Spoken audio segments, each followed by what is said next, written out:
All right, folks. Hey, you're just a couple years away from retirement, couple months away from retirement. All your math works. You know your expenses, you include one-time expenses in there, you got some go-go spending in there, some slow-go spending on what you're, going to be doing in retirement. You have enough assets to cover that, whether it's in an IRA, a Roth, brokerage account, savings account, CDs.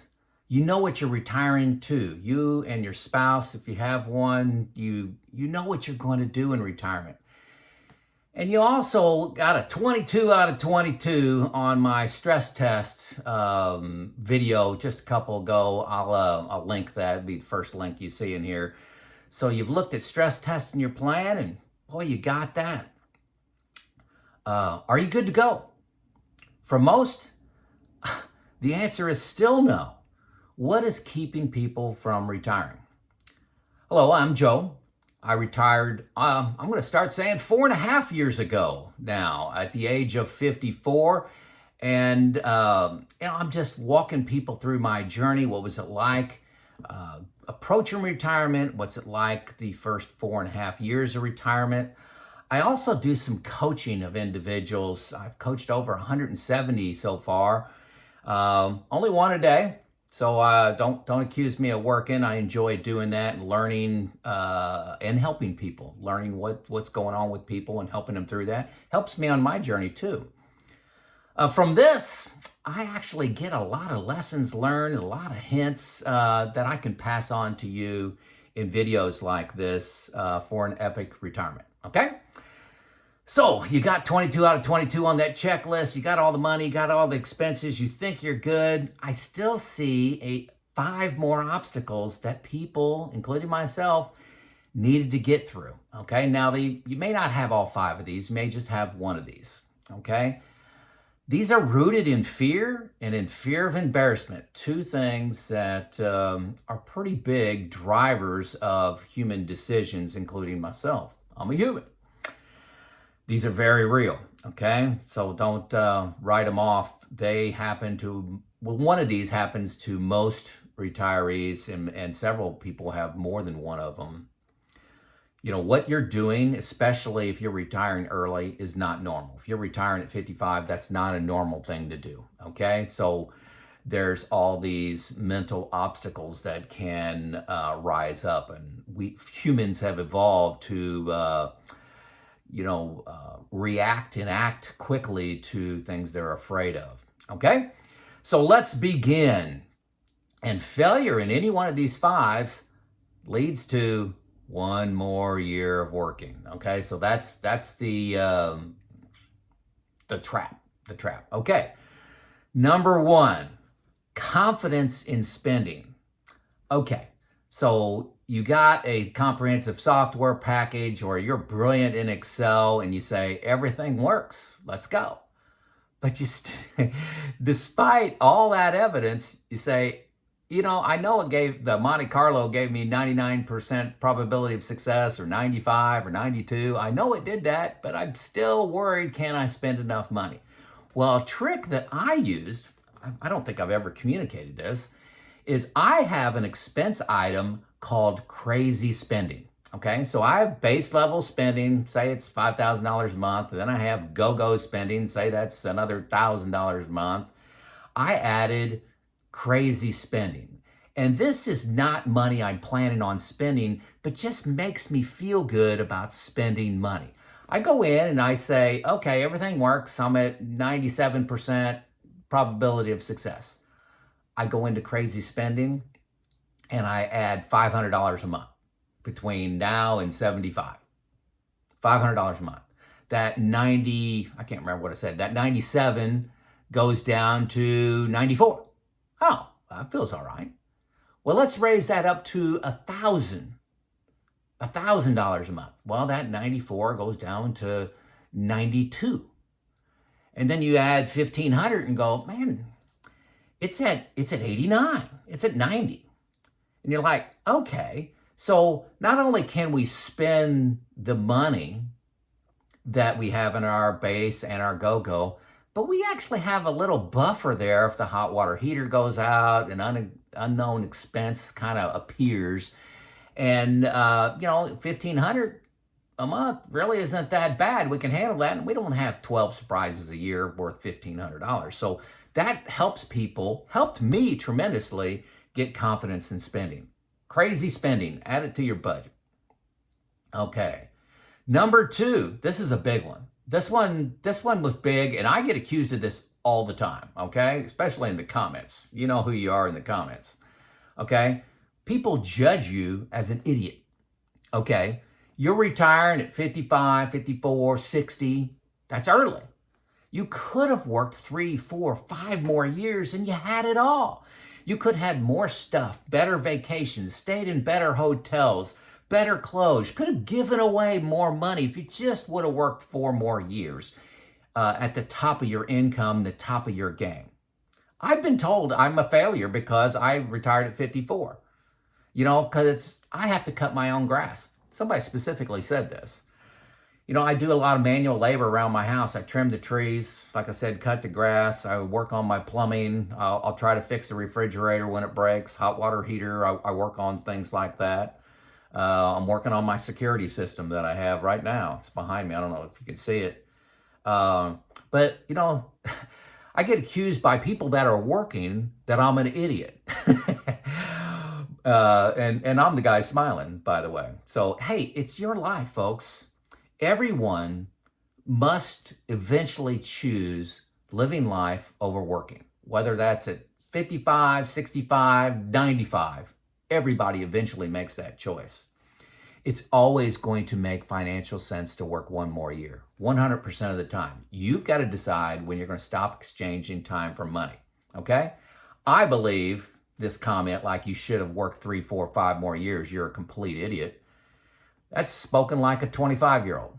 A 25-year-old that's seeking to climb at the top of the mountain. And if you're contemplating retirement and all your math works, you're already at the top of the mountain, okay? You won't hear an 80-year-old say they wish they would have worked 1 more year, folks. You're not going to hear that. Take some advice from some elderly folks, people that have been on the journey, not people that are talking about the journey, studying the journey. As a 45-year-old, a 55-year-old, you don't understand what it's like to be retired, okay? Number 3 mental obstacle you must get through, and this is very common. This was 60% of the people that I've talked to, I noted this in my last video, is people create mental goalposts. That is, I want to finish this project at work. I want to wait till I pay off my mortgage. I want to wait till my youngest is out of college. They create these, I want to wait till I'm 60 years old. This is not based on math. It's some mental goalpost that they create. When it's work related, hey folks, I hate to tell you this.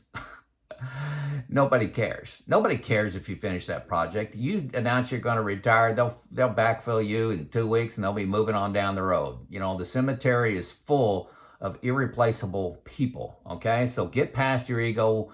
And are you just creating a mental goalpost?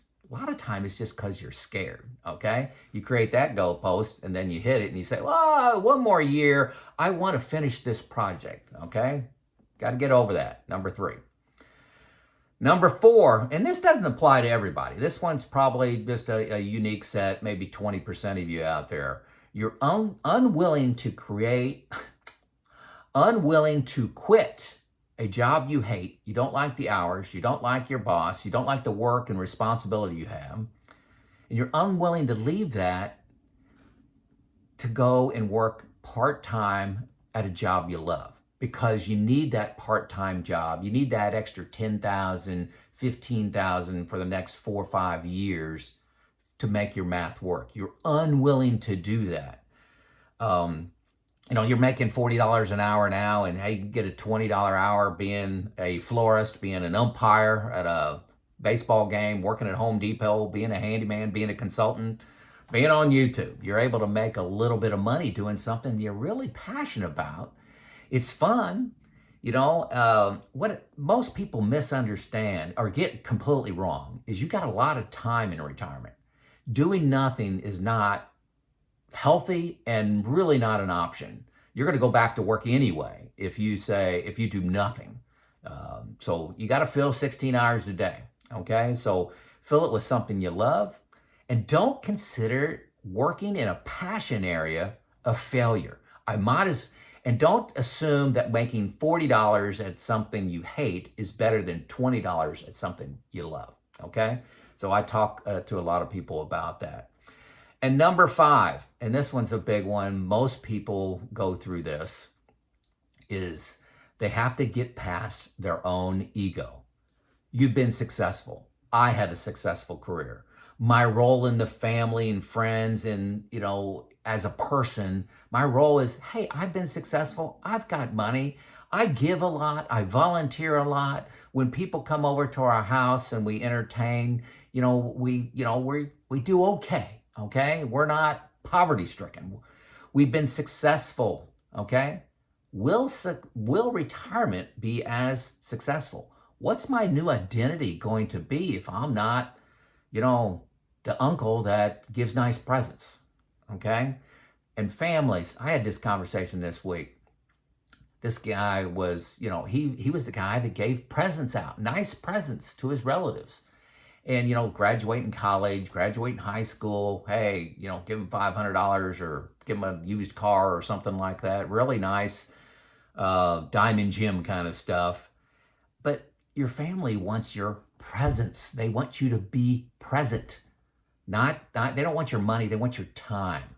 Okay? They want your time, they want you to be present for the graduation, for the wedding, for the funeral, for July 4th or whatever holiday it is. They want you to be there, not your money. Okay? Hopefully that makes sense.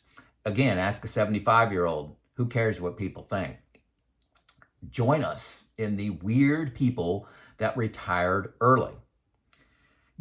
Last thing on ego, and one individual commented to me that, boy, I could have given away a lot more money if that's something I want to do to nonprofits. Folks, I've given money my entire career. Now I'm giving with my hands. I'm volunteering at Habitat. I'm president of 2 nonprofits. I'm able to not just throw money over the fence and let somebody else handle society's issues.